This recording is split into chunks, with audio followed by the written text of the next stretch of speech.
हे all good morning. आज college छुट्टी अच्छी बोल कि काली राति मु भिजे देती मेथी को। तो से आज मतलब कॉलेज छुट्टी अच्छी तो आज मत हेयर वाश करार तो से कि मेथी को मुझे भिजे दी।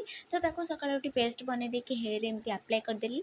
टे मालिश कर सारापर कि तार किसी समय मतलब कि घंटाए खंड बस पड़ो देन वाश करार अच्छी। आसी मुझे रोसईवास स्टार्ट कर देती बिकज आज तो कॉलेज छुट्टी अच्छी तो रोसईवास कर खावा ही पड़ो। तो रोसईवास करके गाधे बाधे आसिक मु खाई मोर लंचटा। देन देन मु किछटा ड्रेस पत्र सब सफा करी तो एमती भांगी भूंगी रखीदी। देन इवनिंग रे बाहर पड़ी मार्केट को मत किसी परिवा पत्र किणवार थिला। तो दीदीर मोर मिसिक जाकि परिवापत्र सब नहीं आसलु। देन आस डिनर पे प्रिपेयर होता भजा सालाड वगैरह वगैरह। देन दीदीर मोर समस्त मिसिक खाईदे कि एमती किछटा मस्ती करदेकि आम शोई पड़ू। So good night all of you and thank you so much. जय जगन्नाथ।